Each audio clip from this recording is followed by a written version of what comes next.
안녕하십니까. 수원에서 개업을 하고 있는 윤정훈입니다.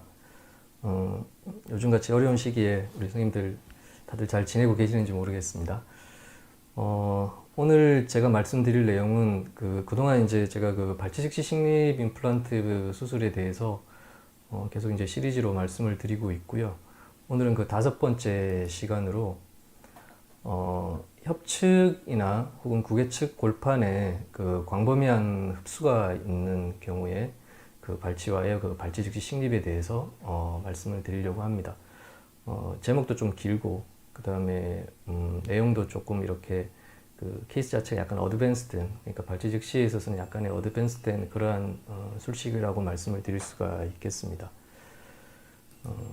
그래서 본격적인 이야기를 드리기에 앞서서 먼저 이제 첫 번째 증례를 한번 살펴보고 넘어가도록 하겠습니다. 이제 환자분이 이렇게 내원을 하셨고요. 이제 27번이 이제 아프다라고 이야기를 하셨고요. 그 다음에 이와 같이 보시다시피 이렇게 치근단 부위에 광범위한 흡수가 보여지는 그러한 케이스가 되겠습니다. 이미 엔도와 포스트가 세워져 있었기 때문에 발치를 결정을 하였고요. 근데 이제 여기서 보시면 이제 이렇게 치간골, 그러니까 인터프록시말 본들이 잘 유지가 되고 있고 하방에 이제 치근단 쪽에 본이 많이 녹아 있는 걸 우리가 볼 수가 있습니다. 그래서 발치를 시행을 하였고요. 그리고 이제 발치 후 한 달 정도 지났을 때 이제 수술을 계획을 하였습니다. 그래서 술전 발치 후에 이제 CT를 찍은 것인데요. 보시다시피 이렇게 크로스 섹션 뷰에서 보면 이렇게 우리 소위 말해서 폭탄 맞았다는 발치와 있지 않습니까? 이런 식으로 발치아들이 광범위하게 흡수가 되어 있고 바칼 쪽은 비교적 본이 괜찮은데 팔라탈은 이제 본이 좀 녹아 있는 그런 양상들을 볼 수가 있고요.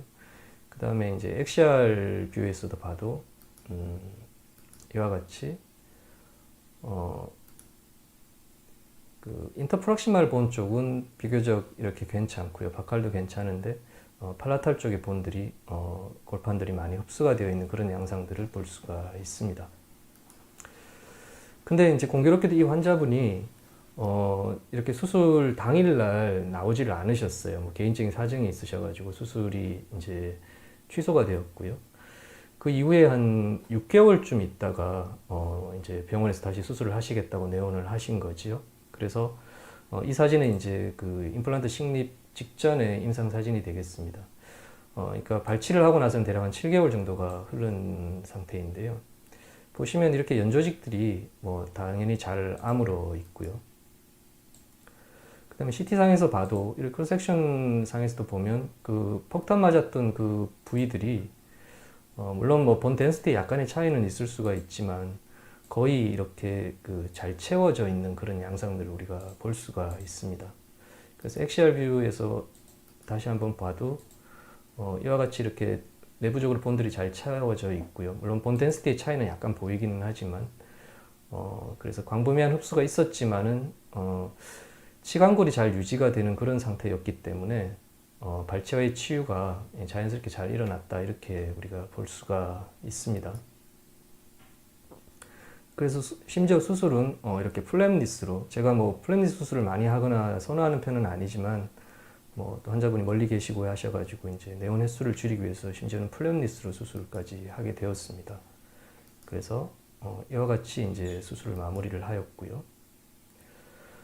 그래서 이 CT는 이제 수루 4개월 정도 지났을 때의 CT 사진이 되겠습니다. 뭐 임플란트 주변으로 본들이 잘 유지가 되는 그런 양상들을 우리가 볼 수가 있습니다. 그래서 대략 한 4개월 정도 지났을 때 이와 같이 보철을 완성을 하였고요. 팔라탈 본 쪽에서 뭐 연조직이 약간 꺼져 있거나 거의 정상적인 그러한 형태를 보여주고 있는 그런 사진이 되겠습니다. 바칼 쪽에서도 보시다시피 본이나 연조직들이 잘 유지가 되는 그런 것들을 우리가 알 수가 있습니다. 그리고 이제 근래에 나오셨을 때 사진이죠. 한 11개월 정도 지났을 때 사진입니다. 팔라탈 쪽에도 자연스러운 연조직들이 형성이 되어 있고요. 바칼 쪽도 잘 이렇게 유지가 되는 그런 양상들을 볼 수가 있습니다. CT상에서 봐도 한 11개월 지났을 때 사진이지만 임플란트 주변으로 본들이 잘 유지가 되고 뭐 특별히 본 그раф트를 따로 한 것들은 아니다라는 것이죠. 물론 이쪽에 팔라탈 쪽에 약간의 호리존탈 액시얼 섹션에서 보면 약간 꺼져 있기는 하지만 연조직이 워낙 두껍기 때문에 크게 임상적으로 문제를 일으키는 상황은 아니다 이렇게 말씀을 드릴 수가 있겠습니다. 그래서 이 첫 번째 증례에서 우리가 이제 유추해서 알 수 있는 점들을 조금 살펴보고 넘어가도록 하겠습니다. 첫 번째로는 그 위 증례에서 보듯이 구치부에서 이 인터프록시말 본들이 충분히 있다면은 그 협측이나 구개측 골판의 흡수는 그 발치화가 이렇게 리모델링 되는 과정들 속에서 어느 정도 보상이 가능하다 이런 것들 우리 첫 번째 증례에서 알 수가 있고요.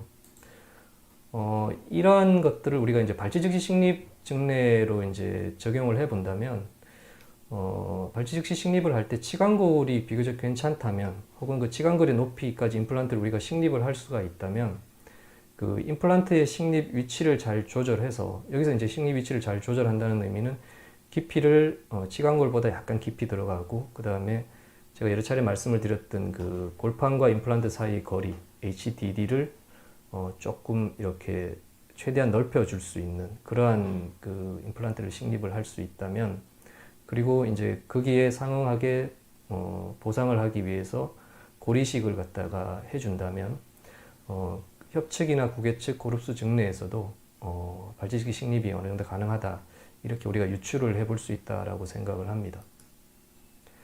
그리고 이제 오늘 이제 포커스가 상악 구치부이기 때문에 그 상악 구치부에서도 상악 구치부는 우리 몸에서 이제 가장 큰 그런 이제 치아의 폭경을 가지게 되죠. 그 바칼 팔라탈이나 혹은 메지오 디스탈도 다 마찬가지겠죠.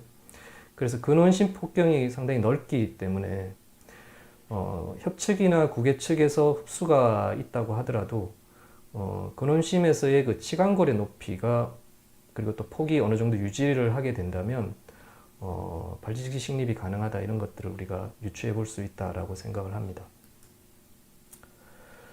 그리고 이제 또 한 가지 이제 말씀드리고 싶은 것들은 이제 선생님들께서 대부분 아시고 계시는 내용이겠지만 그 발치를 하고 났을 때 협측과 구개측 혹은 협측과 설측의 그 흡수되는 양의 차이가 생기지 않습니까? 그러니까 뭐 협측이 많이 흡수가 되고 그 설측이나 구개측이 흡수가 이제 천천히 된다, 적게 된다 이런 것들 선생님들께서 대부분 아시고 계실 텐데요.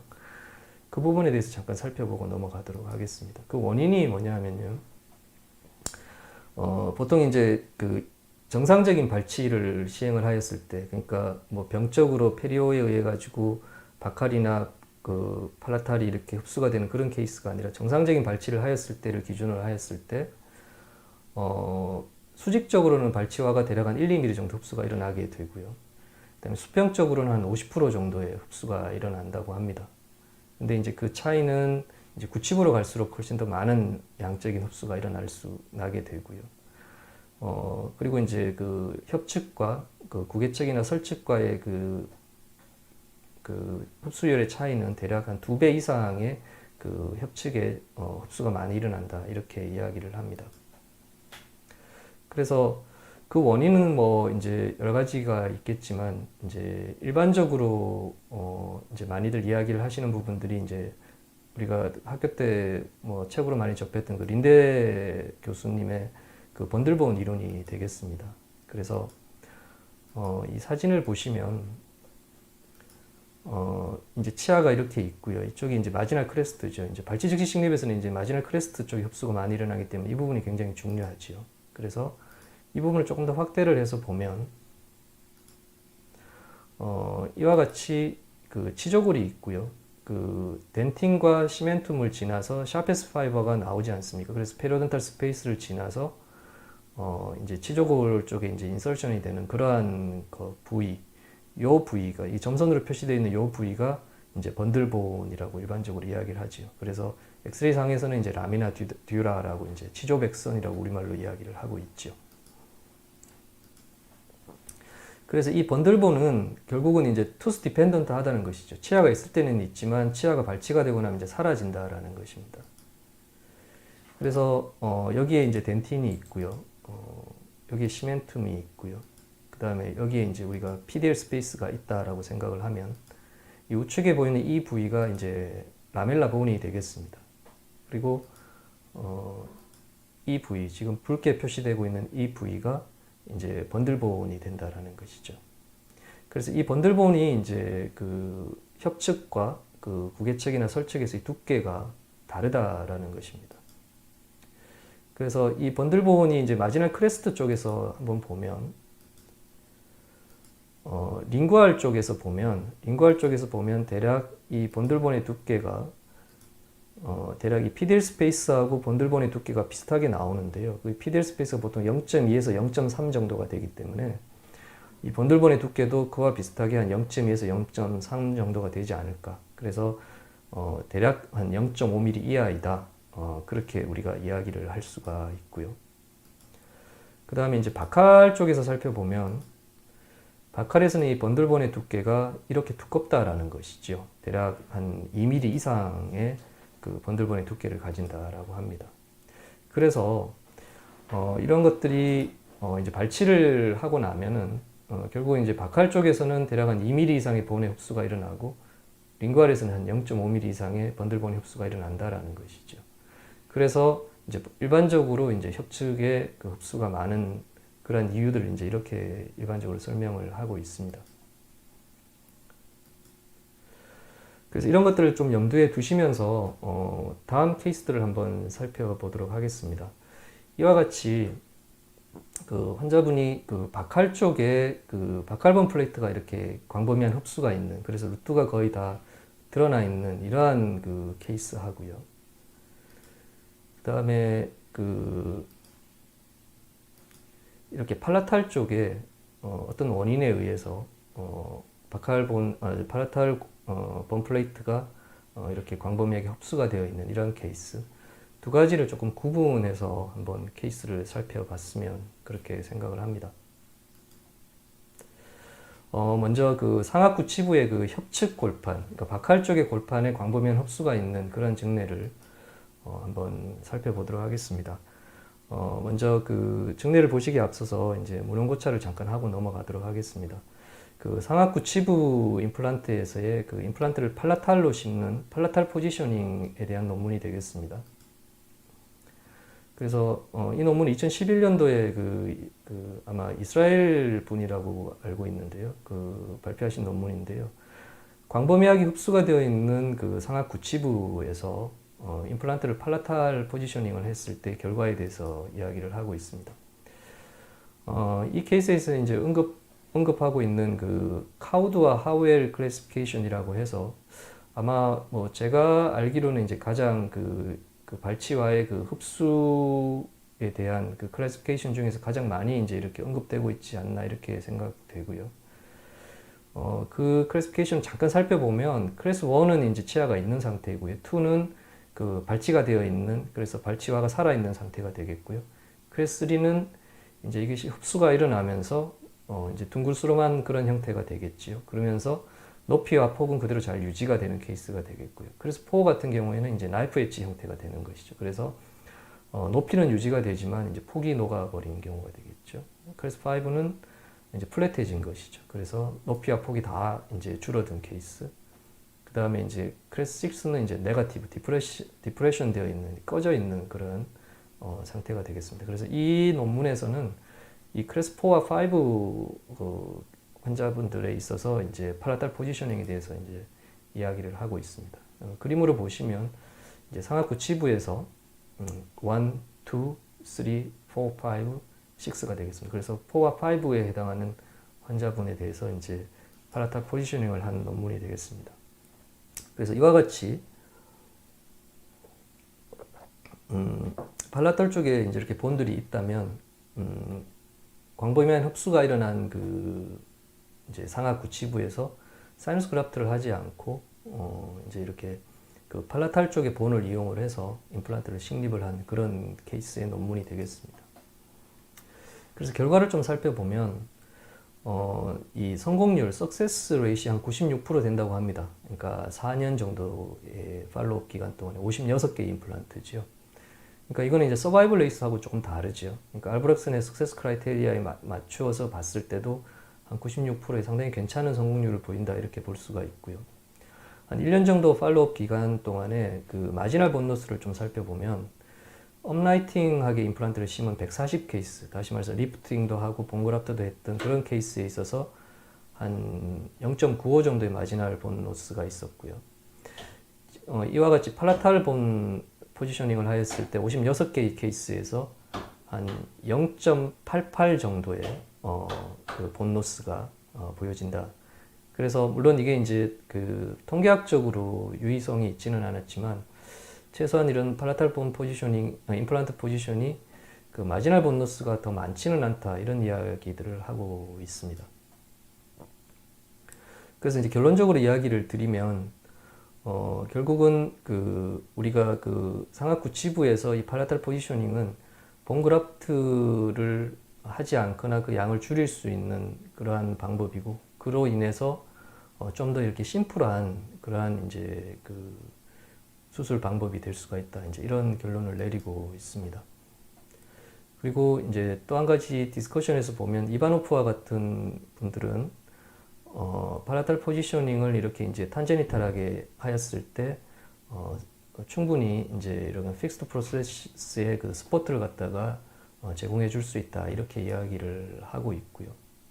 수치상으로 봐도 이 논문에서 0.88의 56개의 케이스에서 1년 동안에 0.88의 크레스탈 본 로스가 있었는데, 다른 논문에서 봐도 144개의 임플란트에서 0.43, 그리고 또 다른 논문에서는 106개의 케이스에서 0.58 정도의 마지널 본 로스가 있었습니다. 1년 동안. 그래서 상당히 안정적으로 본의 흡수들이 적게 유지가 된다, 이렇게 이야기를 드릴 수가 있습니다.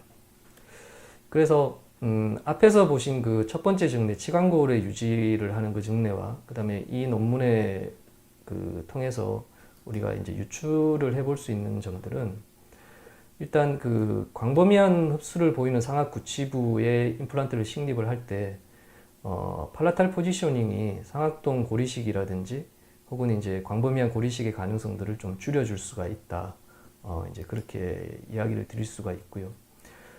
이것을 이제 그 발치 즉시의 식립으로 좀 응용을 해 본다면, 그 첫 번째 증례에서 앞에서 제가 보여드린 그 협측골 흡수 증례 케이스에서 보시다시피 치광골이 이렇게 잘 유지가 된다면, 첫 번째 증례에서 말씀드린 것처럼 치광골이 잘 유지가 된다면 그 이 팔라탈 포지셔닝을 하고 그 다음에 협측의 고리식수를 하게 되면 발치 즉시 식립을 좀 더 심플하게 가능하다, 이렇게 말씀을 드릴 수가 있겠습니다. 그래서 이러한 것들을 좀 염두에 두면서 두 번째 증례를 한번 살펴보도록 하겠습니다. 이 증례는 뭐 팔라탈 포지셔닝도 있고요. 그 다음에 이제 플랩리스 수술을 하였을 때 이제 바이오콜 테크닉에 의해서 연조직이 어떻게 치유되는지 뭐 이런 과정들도 이제 같이 한번 살펴보고요. 아마 작년에 그 특강 시간에 한번 제가 보여드렸던 케이스인데, 그 이후에 이제 진행되는 과정들도 같이 해서 한번 말씀을 드리겠습니다. 앞에서 보신 것처럼 이제 환자분이 이렇게 내원을 하셨고요. 그래서 발치를 시행을 하고 이 팔라탈 루트를 이용을 해서 이제 루트가 있는 부위를 이용을 해서 임플란트를 식립을 하게 되었습니다. 이 경우에 이제 또 환자분이 이렇게 구치부에서 크로스바이스를 보이고 있는 그 경우라서 팔라탈 포지셔닝을 하더라도 치아가 전체적으로 이제 팔라탈 쪽으로 그 조금 이렇게 들어가 있기 때문에 위치적으로 이렇게 크게 문제가 되지 않은 그런 케이스였던 것 같습니다. 그래서 이런 환자분이셨고요. 초진시 엑스레이 상에서 보면 이제 환자분이 그 수술에 대한 이제 공포가 많으셨고요. 그래서 어쨌든 최대한 수술 횟수를 줄이고 또 그 뭐 뼈이식 이런 거 참 많이 하는 것들에 대해 상당히 좀 부담스러워 하셨습니다. 그래서 이제 환자분하고 상의를 해서 이제 발치 즉시 식립과 이제 구개측 치근으로 이제 이용을 해서 임플란트를 식립을 해서 사이너스 그라프트의 가능성들을 좀 줄이기로 했다. 그렇게 이제 환자분하고 이제 상의를 한 다음에 임플란트 수술을 하게 되었습니다. 그래서 일단 CT 상에서 인터프락시말 본들의 높이를 저희가 확인을 했고요. 그래서 이제 그 코로나를 뷰에서 보면 이쪽이 이제 바칼이 되죠. 이쪽이 팔라탈이고요. 이와 같이 광범위한 거의 뭐 그 바칼 플레이트 다 녹아 있는 그런 상황이 되겠고요. 팔라탈 본은 이렇게 인텍트한 그런 팔라탈 루트 쪽의 주변의 본들은 인텍트한 그런 케이스라고 보시면 될 것 같습니다. 그래서 임상 사진은 사실은 특별한 건 없습니다. 이렇게 발치를 시행을 하였고요. 그 다음에 팔라탈 루트를 따라서 임플란트를 식립을 해 주었습니다. 그리고 최종적으로는 그 여러 차례 말씀드린 스칼라의 그 콜라 테이프를 이용한 그 바이오콜 테크닉을 이용을 해서 이와 같이 슈처를 하고 마무리를 하였습니다. 번그랍들을 해주고요. 그래서 이거는 이제 식립 직후의 엑스레이 사진이 되겠습니다. CT 사진이 되겠습니다. 팔라탈 루트를 이용을 해서 이렇게 임플란트를 식립을 하였고, 바칼 쪽에는 번그랍트를 시행을 해 주었습니다. 그래서 이제 연조직이 힐링되는 과정도 같이 한번 살펴보면서 넘어가도록 하겠습니다. 수루 1일째는 이런 정도의 힐링들이 일어났고요. 수루 6일 정도 되면은 이제 창상 그 마진 쪽에서 이제 그 상피 조직들이 조금씩 이렇게 자라 들어오기 시작을 합니다.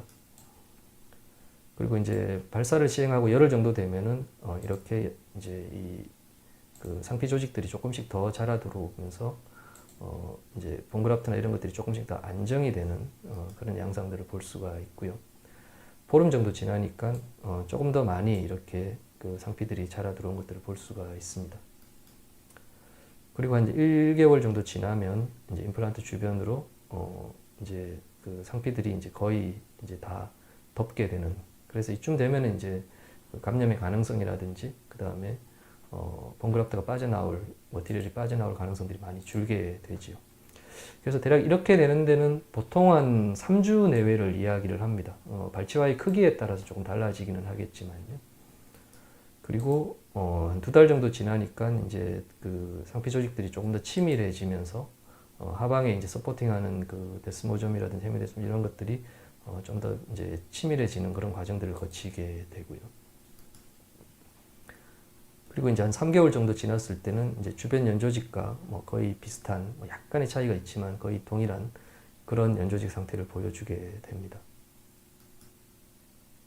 그리고 이제 대략 한 3개월 20일 정도 지났을 때 이와 같이 이제 최종 보철을 완성을 하게 되었습니다. 보철물이 그 이제 그 발치와의 그 임플란트 거의 센터에서 이렇게 오프닝이 되는 것들을 우리가 볼 수가 있고요. 그래서 이렇게 이제 최종 보철이 완성이 되었고요. 뭐 구치부 크로스바이 상태였습니다.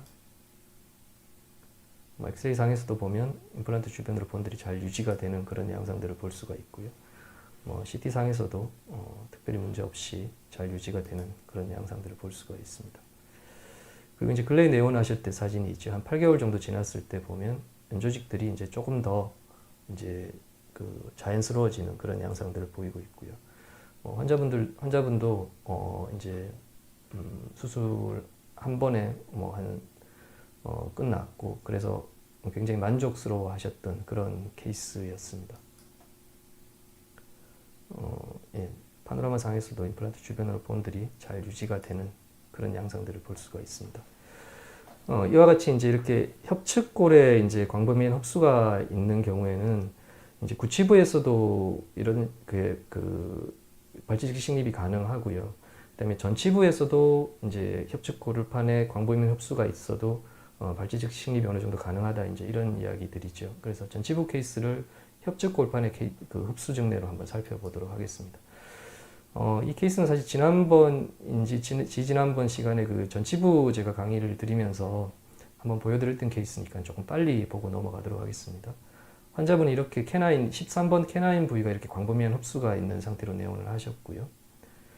CT상에서 보면 바칼 쪽에 마찬가지로 이제 본들이 많이 녹아있는, 골판들이 거의 다 녹아있는 그런 상황을 볼 수가 있습니다. 술전 사진에서 이렇게 이제 인터프락시멀 본의 위치를 확인을 하고요.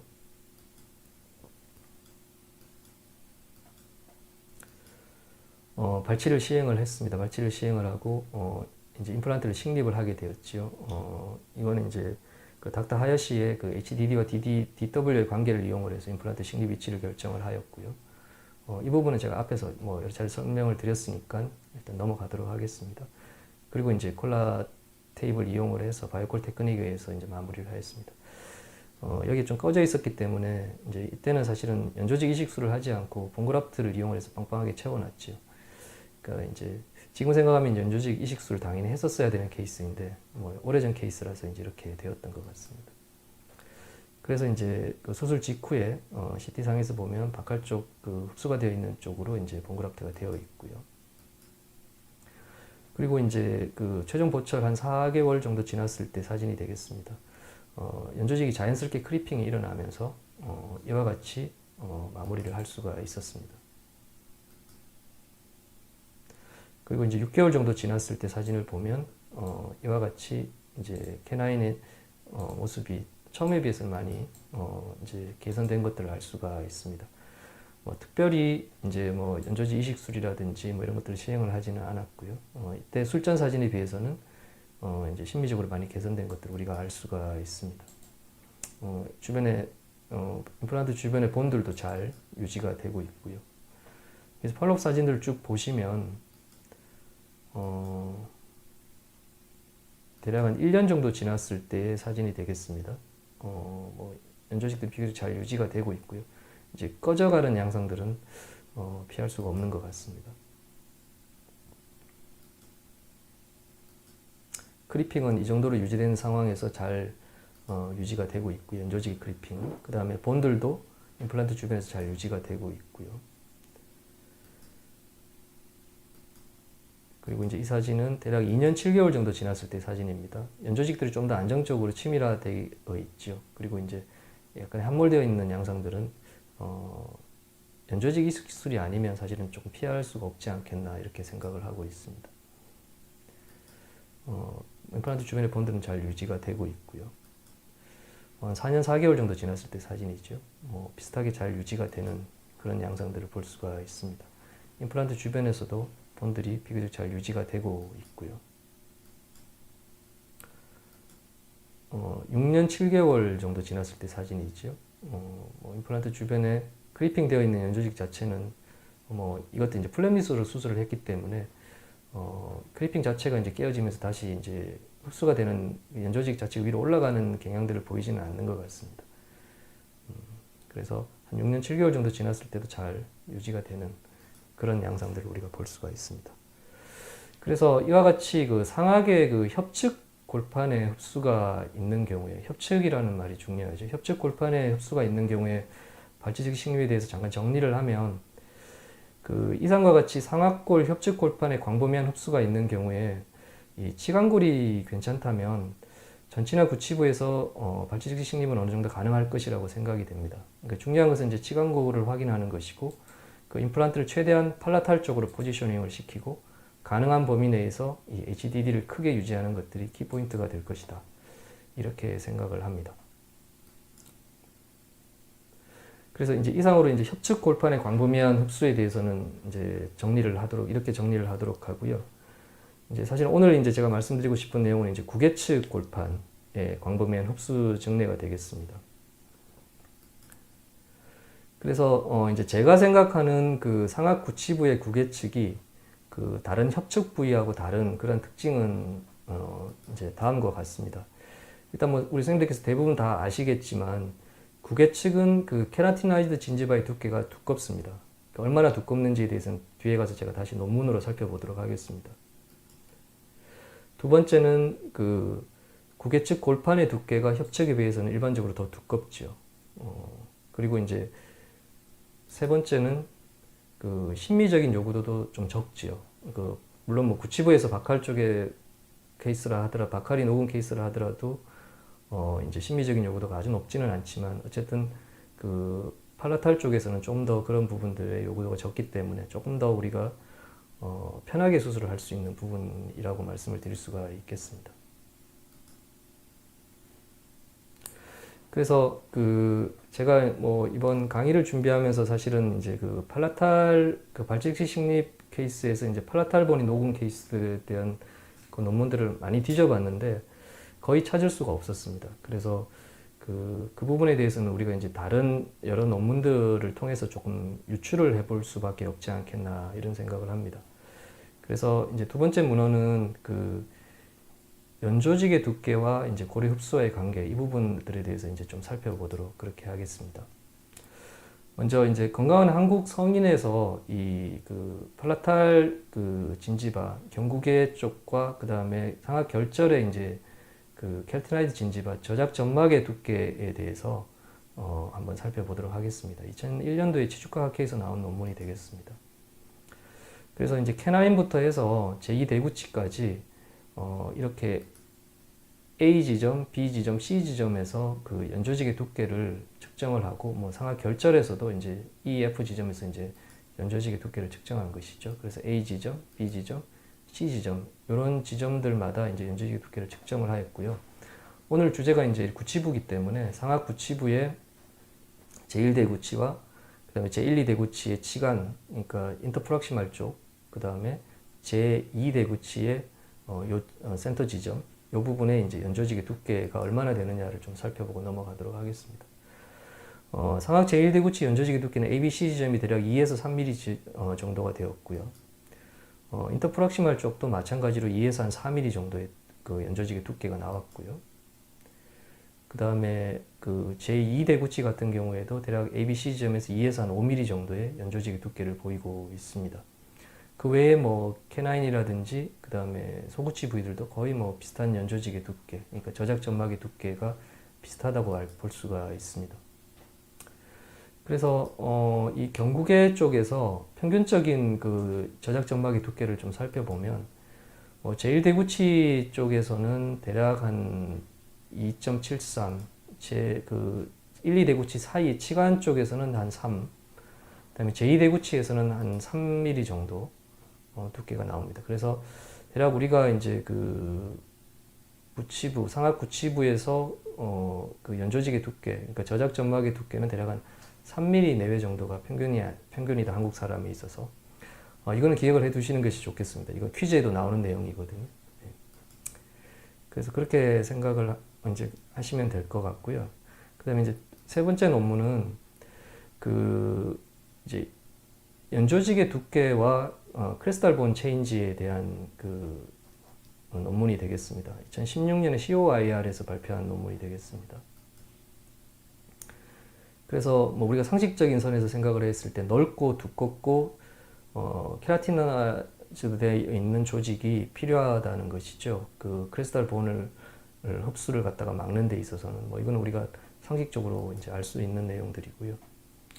그래서 이 논문의 결론을 시간 관계상 결론만 좀 살펴보면 연조직의 두께가 뮤코잘 티크니스가 2mm 이상이 되는 그러한 본 레벨 임플란트에서는 크리스탈 본 로스가 통계학적으로 유의 있게 적다라는 것이죠. 그러니까 2mm보다 연조직의 두께가 적은 그러한 케이스에 비해서 2mm 이상의 연조직이 있다면, 두께가 있다면, 그 연조직의 그 두께가 있다면 크리스탈 본 체인지가 적다라는 것입니다. 본 로스가 적다라고 이야기를 할 수가 있고요.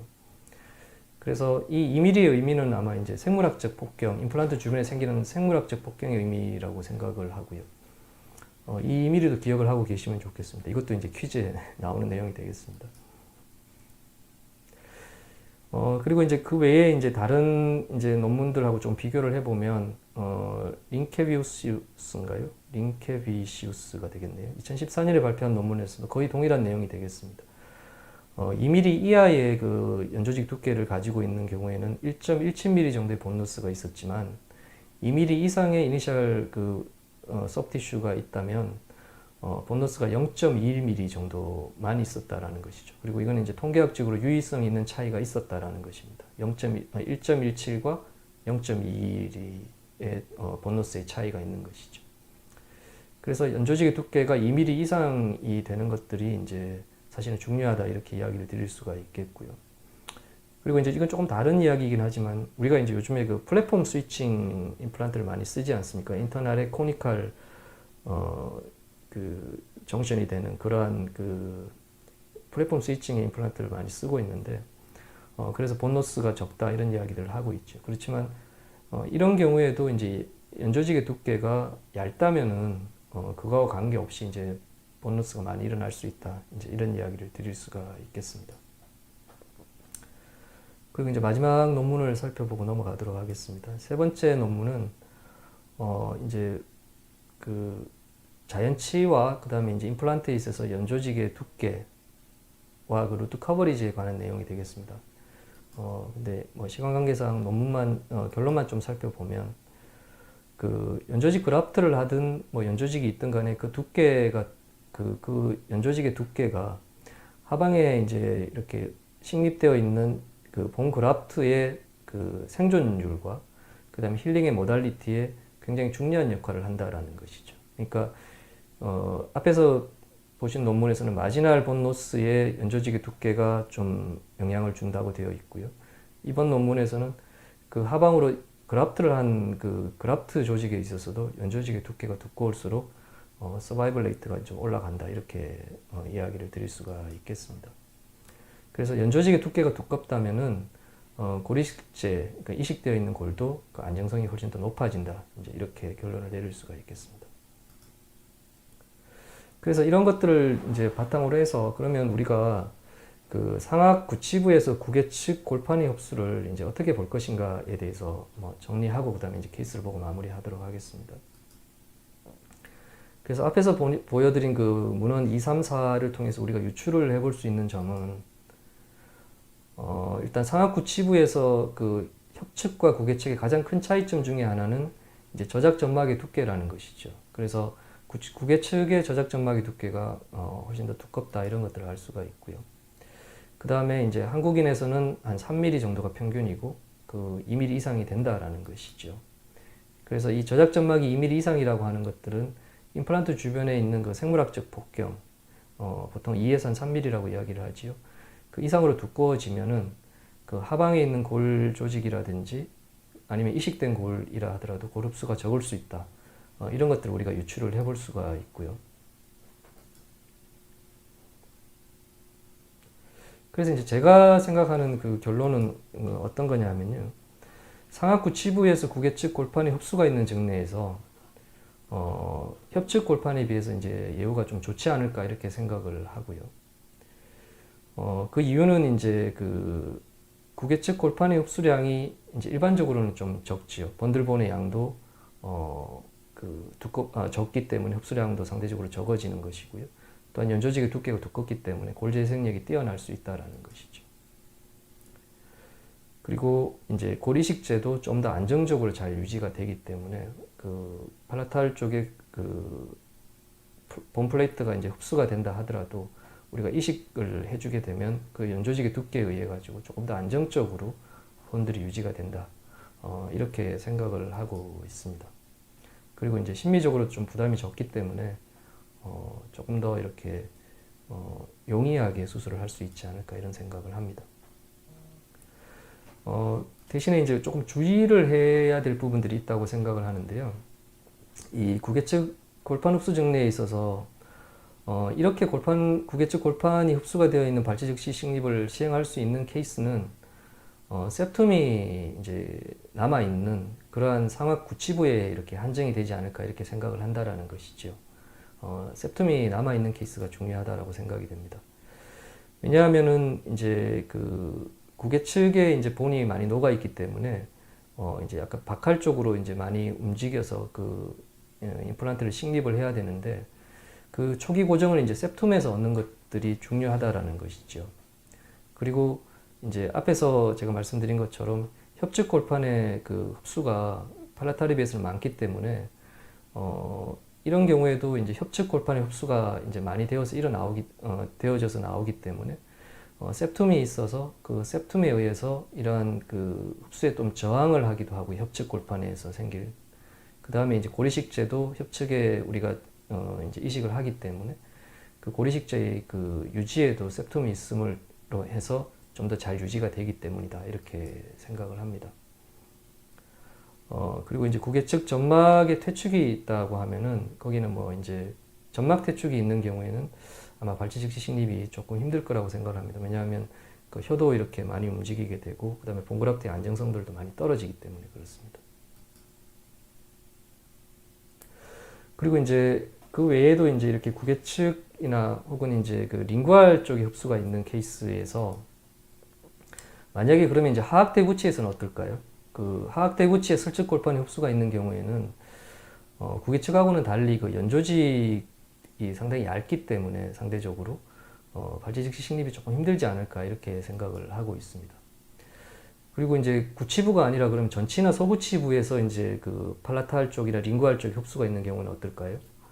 그 전치나 소구치 부위에서는 그 바코링구알 혹은 바코팔라탈 쪽의 그 폭경이 상당히 좀 좁지요. 상대적으로 구치 부위에 비해서. 그래서 임플란트는 이렇게 그 팔라탈 쪽에서 흡수가 있는 경우에는 이제 협측으로 이제 좀 보내어서 이렇게 식립을 해줘야 되는데 그렇게 되면 이제 폭이 좁기 때문에 바코링구알로 그 협측으로 이제 흡수량이 많아지게 되지요. 그래서 그 흡수되는 양들을 갖다가 이렇게 보상을 해줄 수 있는 폭이 없기 때문에 전치나 소구치에서 만약에 이제 구개측이 흡수가 있다면 이런 경우에는 이제 발치즉시 식립을 하기가 조금 힘들지 않을까. 그래서 하악 대구치라든지 그 외의 전소구치 부에서는 이제 그 링구알이나 팔라탈 쪽이 흡수가 있는 경우에 발치즉시 식립이 그렇게 쉽지 않을 것이다 이렇게 생각을 하고 있습니다. 예, 그래서 이상 이제 말씀드린 내용들을 바탕으로 이제 증례를 좀 보고 마무리하도록 하겠습니다. 네 번째 증례는 그 상악구치부에서 구개측 측방골 상실 케이스가 되겠습니다. 앞에서 이제 제가 이니셜 사진을 보여드렸었는데요. 환자분이 이제 이런 상태로 내원을 하셨고요. 이와 같이 이제 팔라탈 루트가 프랙처가 일어난 그런 상태였습니다. 그래서 이제 초진시 사진을 보면 이제 환자분이 이렇게 내원을 하셨고 치아가 이렇게 그 모빌리티도 많았고 이제 그 연조직 쪽으로 피스출라가 있었지요. 그래서 이렇게 피스출라를 따라 내려가 보니까 팔라탈 루트에 다다르는 그런 양상들을 볼 수가 있었습니다. 그리고 이제 인터프락시멀 본드를 이와 같이 확인을 했고요. 이런 경우는 사실은 이제 인터프락시멀 본드 거의 인텍트했고 하기 때문에 수술이 비교적 용이했다고 볼 수가 있습니다. 그 CT상에서 보면 이쪽이 바칼이고요. 이쪽이 팔라탈이 되겠습니다. 보시다시피 이렇게 팔라탈 쪽으로 본들이 상당히 많이 녹아있는 그런 양상들을 볼 수가 있습니다. 그래서 이제 수술 사진이 되겠습니다. 플랩을 일단 열어서 치광골을 먼저 확인을 했고요. 그 다음에 이제 이쪽이 이제 septum이 되겠죠. 그리고 이제 팔라탈 쪽에서는 이제 본들이 많이 녹아있는 그런 양상들을 볼 수가 있습니다. 그래서 septum을 이용을 해서 이제 임플란트를 식립을 하게 되었고요. 그 다음에 이제 이 바칼 쪽이 비교적 이렇게 많은 그 HDD를 남길 수가 있고 팔라탈 쪽에서도 최대한 이렇게 HDD를 넓혀서 이제 임플란트를 식립을 하는 것이 중요하다고 볼 수가 있습니다. 그래서 본그랍트를 하고 초기 고정이 좋았기 때문에 힐링을 넣고 이렇게 마무리를 하였습니다. 그래서 이제 수술 직후에 엑스레이 사진이 되겠고요. 그리고 수술 직후에 CT상 사진이 되겠습니다. 이렇게 바칼 쪽과 팔라탈 쪽으로 이렇게 많은 본그раф트를 시행을 해주게 되었습니다.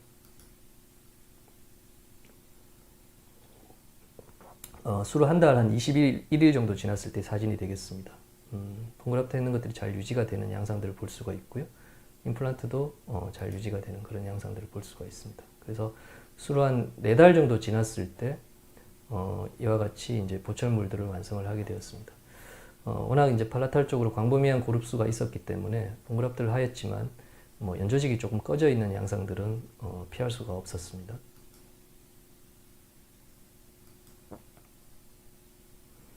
그래서 보철 직후의 상태가 되겠습니다. 이제 팔라탈 쪽이 좀 꺼져 있기는 하지만 그 구개측에 케라티나이드 진지바가 많기 때문에 이렇게 괜찮은 힐링 양상들을 보여주고 있습니다. 그리고 한 4개월 지났을 때도 본그раф트 했는 것들도 잘 유지가 되는 그런 양상들을 볼 수가 있습니다.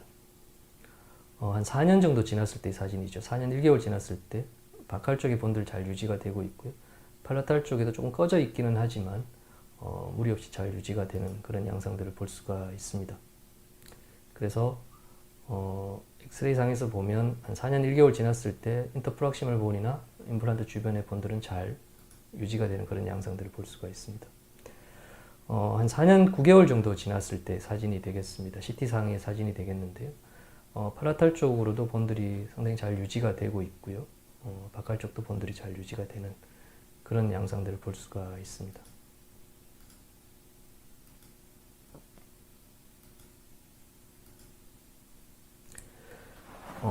이제 5번째 증례는 그 이제 측방골, 고개측 골판이 상실되어 있고, 그 다음에 이제 지연식립을 한 케이스가 되겠습니다.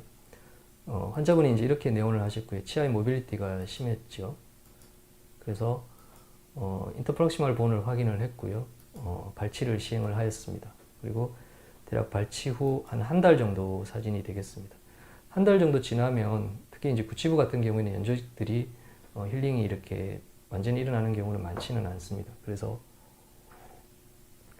이런 경우에는 이제 이쪽 크레스탈 인시전을 주게 되면 이쪽 부분이 대부분 다 이제 연조직이 날아가 버리게 되죠. 그래서 케라틴 진지바 위에 이렇게 인시전을 주게 되었고요.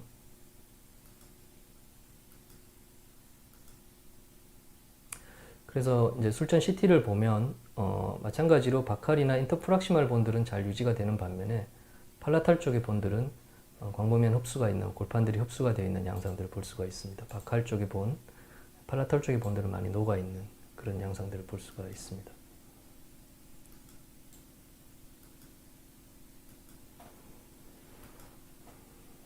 그래서 이제 열었고요. 그래서 이제 바칼 쪽의 본들은 잘 어느 정도 유지가 되고 있고 septum도 잘 유지가 되고 있었고요. 그 다음에 이제 팔라탈 쪽의 본들은 많이 녹아 있는 그런 양상들을 볼 수가 있습니다. 그래서 이 경우에 이제 중요한 것들 중에 하나가 이제 철저한 대부리망이죠. 물론 이게 한 달 정도 지나서 인펙터빌리티는 많이 떨어지긴 했지만 그래도 남아 있는 그라뉴션 티슈라든지 이런 것들은 깨끗하게 다 제거하는 것이 굉장히 중요하고요. 그런 것들이 있으면 아무래도 이제 본이 생성되는 데 있어서 방해를 할 수가 하는 경우가 많이 있다고 보여집니다. 그리고 이제 임플란트를 식립을 하였고요.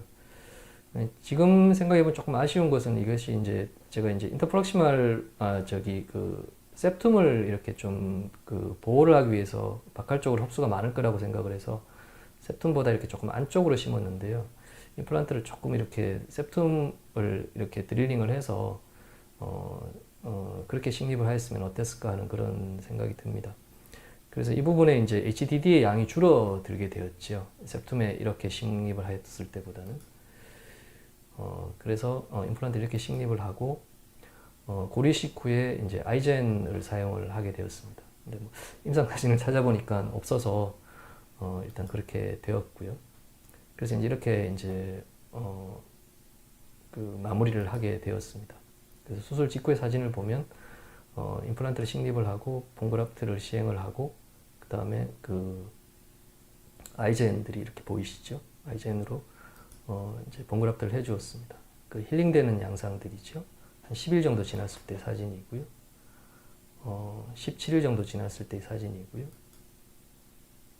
2달 정도 지났을 때 사진이 되겠습니다. 연조직들이 이렇게 자연스럽게 힐링이 일어나는 양상들을 볼 수가 있습니다. 이거는 이제 보철물 임프레션을 뜨기 위한 사진이 되겠고요. 그래서 최종 보철은 한 5개월 정도 지나서 마무리를 하게 되었습니다. 이와 같이 바칼 쪽의 본도 잘 유지가 되고 연조직도 잘 유지가 되고요. 팔라탈 쪽이 많이 꺼졌었는데 본그라프트와 함께 유지를 시켜 주었을 때 비교적 괜찮은 그런 컨투어를 보이는 그런 것들을 우리가 알 수가 있습니다. 그리고 이제 임플란트 주변에서도 본들이 인터프락시말 본 이런 것들이 잘 유지가 되는 양상이고요. 파노라마 상에서도 잘 유지가 되는 그런 양상들을 볼 수가 있습니다. CT 상에서 보면 이쪽이 팔라탈이고 이쪽이 바칼이죠. 그래서 조금 이렇게 더 septum 쪽으로 조금 더 센터 쪽으로 갔었으면 하는 아쉬움은 있습니다. 근데 어쨌든 임플란트 주변의 본들은 잘 유지가 되고 있고요. 1년 정도 지났을 때 사진이고요.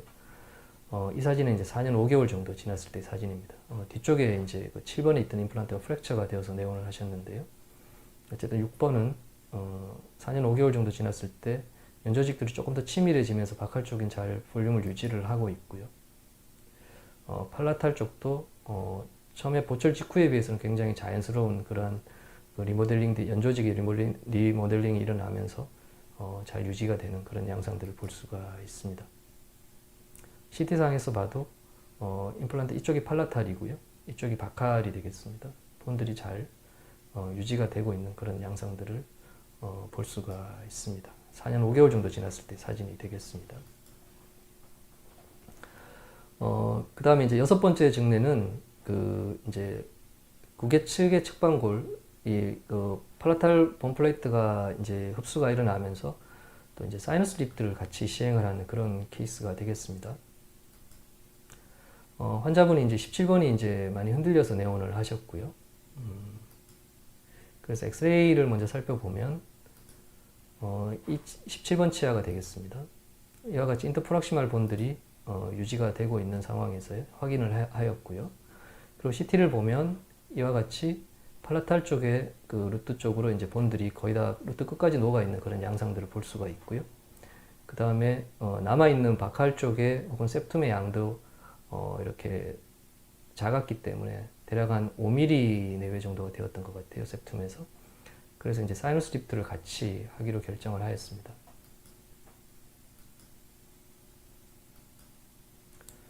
그래서 수술 사진으로 돌아가서 발치를 하였고요. 그다음에 이제 이 환자분이 이제 이 바칼 쪽에 공간이 너무 없으셔서 매번 사진을 찍을 때마다 이제 사진이 참 잘 안 나왔는데요. 각도가 잘 안 나오더라고요. 그래서 이렇게 찍혀진 걸 좀 양해를 부탁을 드리겠습니다. 발치를 시행을 하고, 그 다음에 이제 사이너스 그라프트를 시행을 하고, 그 다음에 이제 임플란트를 앞에서 보신 것처럼 그 바칼 쪽으로 가깝게 이렇게 임플란트를 식립을 하고, 팔라탈 쪽에 이렇게 이제 흡수가 되어져 있는 그런 연조직이 조금 꺼져 있는 그런 양상들 우리가 볼 수가 있습니다.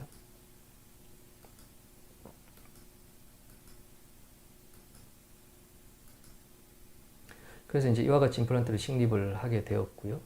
그 다음에 이제 힐링이 되어지는 과정들이죠. 이제 팔라탈 쪽으로 조금씩 꺼져 있는 양상들은 보여지고 있습니다. CT를 보면 이와 같이 이렇게 돔 쉐입으로 이제 그 사이너스 그라프트가 일어났고요. 근데 이제 여기서 한 가지 말씀드리고 싶은 거는 그 상악 그 구치부의 그 발치 즉시 식립을 하면서 사이너스 그라프트를 하는 것들은 이렇게 좀 까다로운 부분들이 있습니다.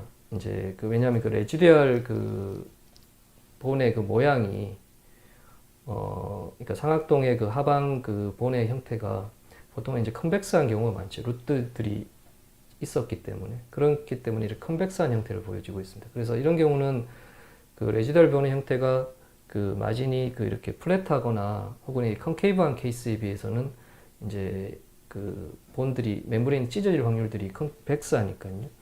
많아지게 되겠죠. 그래서 이렇게 그 레지듀얼 본이 이렇게 비스듬한 형태라든지 컨벡스한 경우에는 이제 그 크레스탈 어프로치를 하기는 조금 더 난이도가 올라가기 때문에 이렇게 이제 발치 즉시 식립을 하면서 사이너스 그라프트를 같이 하시는 경우에는 그래서 너무 많은 양의 본을 올리려고 하는 것들은 좀 아닌 것 같습니다. 그래서 정 그게 힘들면 한번 해놓고 다음에 다시 한번 하신다든지 이런 식으로 생각을 하시는 게 좋고요.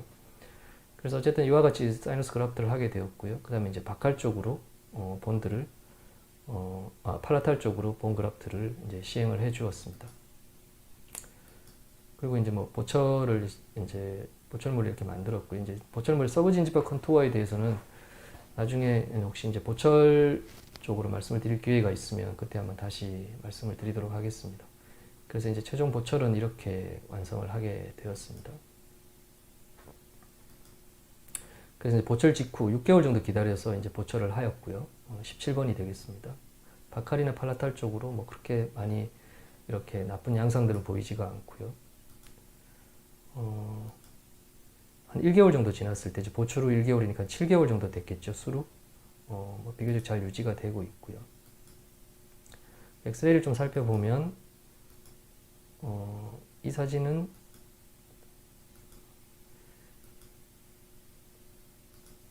죄송합니다. CT상으로 대략 한 6, 7개월 정도 지났을 때 수로 사진인데요.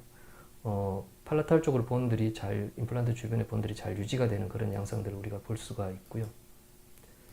그 다음에 한 1년 정도 지났을 때죠. 임플란트 주변으로 인터프락시말 본들이 잘 유지가 되고 있습니다. 이거는 이제 3년 정도 지났을 때 사진인데요. 사이너스나 임플란트 주변으로 본들이 잘 유지가 되고 있고요. 근래에 내원하셨습니다. 8년 정도 지났을 때 사진이 되겠습니다. 이 사진이 좀 잘려버려서 죄송합니다. 항상 이분은 사진을 찍기가 너무 힘들어서 그래서 바칼적으로 사실은 그 연조직이나 이런 것들이 잘 유지가 되고 있었고요. 그 다음에 이제 17번이 되겠습니다. 팔라탈 쪽도 연조직들이 이렇게 조금씩 두꺼워지면서 좀 더 자연스러운 형태의 연조직 형태를 보여주고 있다. 이렇게 말씀을 드릴 수가 있겠습니다. 그래서 이제 CT를 보면 한 8년 정도 지났을 때 사진이지요. 팔라탈 쪽은 이렇게 본들이 잘 유지가 되고 있는 반면에 오히려 약간 바칼 쪽에 이분이 워낙 스킨 바이오 타입이었기 때문에 그런 것도 있겠지만 본그раф트를 많이 했음에도 불구하고 바칼 쪽의 본들은 조금씩 녹아있는 그런 양상들을 우리가 볼 수가 있습니다.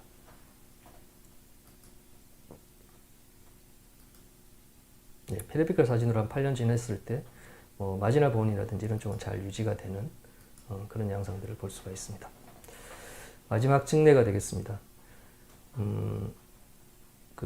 이제 이 환자분 케이스는 이제 구개측에 이제 측방골이 상실되어 있고 바칼도 이제 그 피스출라가 형성되면서 바칼 쪽에도 이제 본들이 녹아 있는 그런 케이스가 되겠습니다. 쉽게 말씀드리면 septum만 남아 있는 그런 케이스가 되겠습니다. 그래서 이제 환자분이 이렇게 내원을 하셨고요. 루트 프랙처가 있었고요. 그래서 이제 엑스레이를 보면 이제 이게 초진시 엑스레이 사진이 되겠습니다. 이렇게 인터프락시말 본들을 저희가 확인을 했고요. 그다음에 CT를 보면 바칼과 그다음에 팔라탈 쪽으로 본들이 많이 녹아 있는 그런 양상들을 볼 수가 있습니다. 그리고 이제 septum이 어느 정도 이렇게 남아 있는 그런 케이스가 되겠습니다. 그래서 피스출라가 있고요.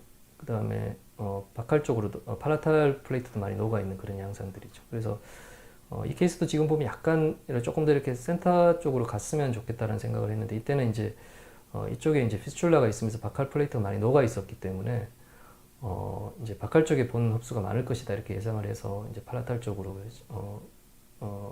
식립을 했던 것 같습니다. 그리고 이제 이쪽을 본그раф트를 하고 그 다음에 이제 콜라 테이블 이용을 해서 바이오콜 테크닉을 이용해서 이렇게 마무리를 하게 되었습니다. 그래서 뭐 엑스레이 사진이고요. 그 다음에 이렇게 팔라탈과 바칼 쪽이 본그раф트를 한 양상들을 보여주고 있습니다. 그래서 한 1개월 23일 정도 지났을 때 연조직 힐링 사진이 되겠습니다. 팔라탈 쪽은 잘 아물고 있고요. 바칼 쪽도 조금 꺼지기는 했지만 잘 아물고 있는 그런 양상을 보여주고 있습니다. 그래서 한 5개월 정도 지났을 때의 사진이 되겠습니다. 비교적 잘 임플란트 주변의 본들은 유지가 되고 있고요. 그래서 보철 완성을 하였을 때 사진이 되겠습니다. 팔라탈과 바칼에 뭐 약간 이렇게 이제 꺼져 있는 양상들은 보이지만 비교적 연조직들이 잘 이제 아물고 있는 그런 양상들을 볼 수가 있습니다. 한 6개월 정도 지났을 때 사진이 되겠죠. 임플란트 주변의 마지날 본도 잘 유지가 되고 있고요. 한 5년 6개월 정도 지났을 때 파노라마 사진이 되겠습니다. 본들이 잘 유지가 되는 양상들을 볼 수가 있고요. 한 6년 정도 지났을 때 CT상 사진이 되겠습니다. 이쪽이 바칼이고요. 이쪽이 팔라탈이 되겠습니다. 팔라탈 본그раф트 한 것들이 잘 남아있는 그런 양상들을 보고 있고요. 바칼도 마찬가지로 잘 남아있는 그런 양상들을 볼 수가 있습니다. 엑시알 뷰에서도 괜찮은 그 팔라탈 쪽에 본 플레이트 양상들을 보여주고 있습니다. 임상 사진은 6년 3개월 정도 지났을 때 사진입니다. 바칼 쪽으로 조금씩 이제 연조직들이 이렇게 그 케라티나이즈화 되면서 조금씩 이렇게 두께가 회복되는 그런 양상들을 보여주고 있습니다. 팔라탈 쪽도 사진을 찍었었는데 찾을 수가 없어서 뭐 아마 이게 이제 보철 직후의 사진인데 여기서 이제 조금씩 이렇게 더 안정적으로 변해 있는 그런 양상들을 예상을 합니다. 사진을 찍은 걸 찾지를 못해서 죄송합니다. 그리고 6년 3개월 지났을 때 사진이죠. 마찬가지로 뭐 이렇게 임플란트 주변으로 본들이 잘 유지가 되는 그런 양상들을 볼 수가 있습니다. 예. 그래서 이상으로 오늘 제가 말씀드릴 내용들은 다 마무리를 했고요.